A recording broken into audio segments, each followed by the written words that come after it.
ये इनवैलिड है स्टार्टिंग में, और ये इनवैलिड है क्योंकि ये कीवर्ड यूज कर रहा है. True is a keyword, we could not take it as an identifier. Okay.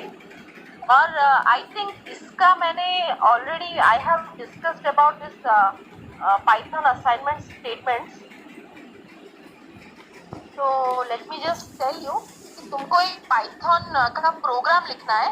Right the corresponding python assignment statements, जहां पर तुमको लेंथ एक वेरिएबल उसमें 10 को असाइन करना है, ब्रेड्थ एक वेरिएबल लेना है उसको 20 में असाइन करना है, लेंथ और ब्रेड्थ का वैल्यू हमको सम में रखना है. उसके बाद एक लिस्ट बनाना है जिसमें हमको gel pen, eraser, stationery, sorry paper, gel pen और इरेजर किस में रखना है, कौन से लिस्ट में, स्टेशनरी बोल के एक लिस्ट में रखना है. चलो इस तीनों का डेमो मैं तुमको दिखा देती हूँ जितना भी टाइम है हमारे पास. So this is the second question. Second question में पहले हमको लेंथ बोल के एक वेरिएबल लेना है. तो जब हम लोग असाइन करते हैं we use to take assignment operator equal to एक असाइनमेंट ऑपरेटर है, उसमें हमको वैल्यू स्टोर करना है 10. तो पाइथन का रूल है वेरिएबल का नेम, असाइनमेंट ऑपरेटर, वैल्यू. जैसे कि a इक्वल टू 5 लिखते हो, b इक्वल टू 10 लिखते हो, मैथ्स में भी लिखते हो, तो यहाँ पर भी वैसे ही लिखना है.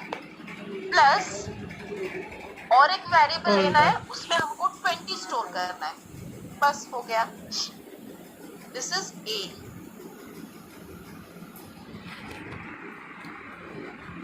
This is b. फिर C में क्वेश्चन C में हमको क्वेश्चन नंबर C में हमको ये पूछा है कि हमको सम में लेंथ प्लस ब्रेड्थ को रखना है. ओके. तो ऐसे लिखना है हमको. There is nothing else. Okay. और कोई रूल नहीं है उसका, कोलोन, सेमी कोलोन, कॉमा कुछ भी नहीं है, सिंपली ऐसे ही लिखना है.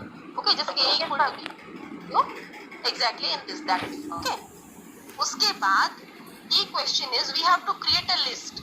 तो पहले हमको लिस्ट का नाम लिखना पड़ता है. The rule is we need to write the list name, equal to देना है, कर्ली ब्रेसेस यूज करने हैं, और तुमको पेपर कोटेशन में रखना है, सिंगल कोटेशन या फिर डबल कोटेशन. क्योंकि अगर तुम लोग कोई भी स्ट्रिंग ले रहे हो तो उसको कोटेशन में रखो. अगर नंबर ले रहे हो, suppose I will take a number here, I will not give anything, I will just write in this way by giving commas.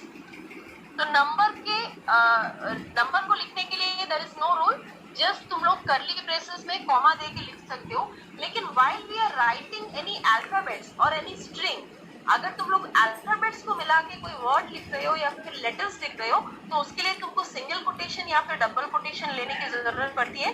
So we will write in this way, paper, फिर comma. Same ही rule है, number का जैसा है वैसा ही इसी का है. पेन, कॉमा, फिर क्या था, gel pen. Okay. That's it. This is a list. तो अगर लिस्ट बनाने के बाद अगर क्वेश्चन में पूछा होगा कि इसको आउटपुट दिखाओ, तो you have to write print. Print quotation के अंदर सम लिखना है. ओके. वैसे ही अगर यहाँ पर तुमको स्टेशनरी में क्या है, प्रिंट करना है, तो प्रिंट स्टेशनरी. ओके. और एक बात मैं तुमको बता दूं, can you tell me what is the difference between print, sum and print sum? Both are different. Print दे सकती हूँ, बट बोथ आर सिंथेटिकली या फिर रूल के हिसाब से दोनों सही है, या फिर कोई कुछ गलत नहीं लिखा है मैंने, लेकिन दोनों का आउटपुट अलग अलग है. So can you tell me ये अलग कैसे है? अगर मैं कोटेशन में लिखती हूँ तो क्या है, अगर मैं कोटेशन में नहीं लिखती हूँ तो what is the difference? Can you tell me? Ma'am actually string words है ना, तो सम जो हाँ, तो सम में जो रखा है The difference is anyone else? Suresh, can you tell? Vinayak, Priyanshu या फिर कोई और? Kailash? Yes, ma'am. Yes. What will be the difference?